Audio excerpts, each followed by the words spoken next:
Kant has told us that the only thing that matters is the goodwill, and that goodwill imparts a whole bunch of duties on us to do the right thing. Not only that, but it's better to do the right thing because it's the right thing than for any other reason. But this doesn't mean that we have to be mindless automatons going around doing our duty all the time. Or at least it doesn't mean that doing our duty all the time makes us give up too much, because we have some duties to ourselves too. These include keeping ourselves and other people happy and preserving our life. It's also going to include things like making ourselves more rational, making ourselves better people, things like that. But we still have to do these because they're duties and not just because we want to.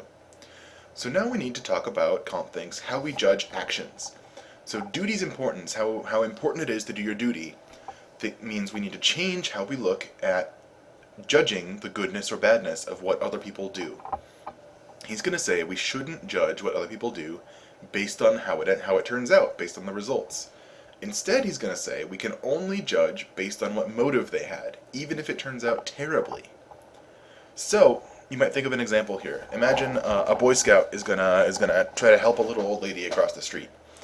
So, all we need to know to judge the action here is what motive the Boy Scout had. So, you might think there are a couple ways that this could turn out, right? He could successfully help the little old lady across the street. Things go great, and so not only are the results good, but the motive was good. In that case, right, it's easy to say this was a good action. It's a little harder if you think about this case.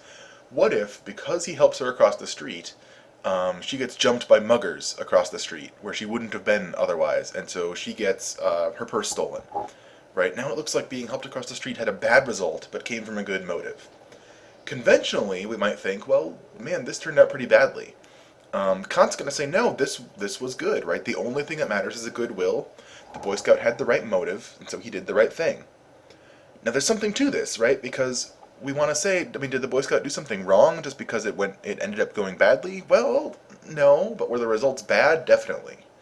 So Kant's going to say, look, results don't matter. We don't care about bad results. When I want to know whether someone's doing the right thing or the wrong thing, all I care about is why they did it. All I care about is their motive, if they had the goodwill.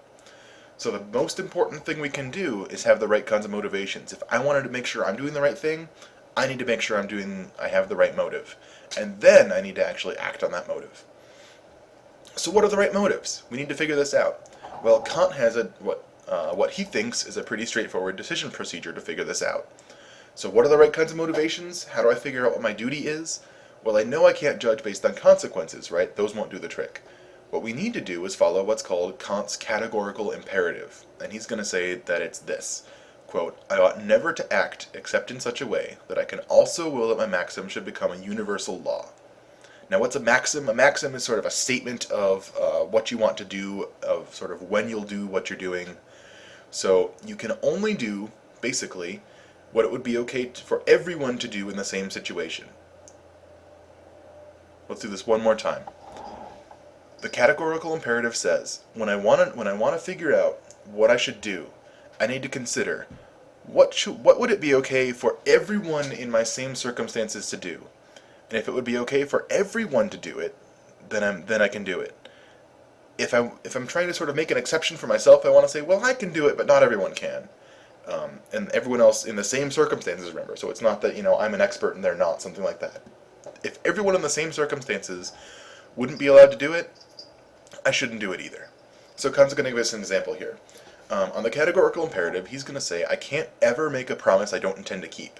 Right? So I can't say, yeah, I promise I'll pay you back that money you lent me, knowing that I really don't intend to pay back that money. And it's not because it will go poorly for me, right? It's not because you're going to find out, anything like that.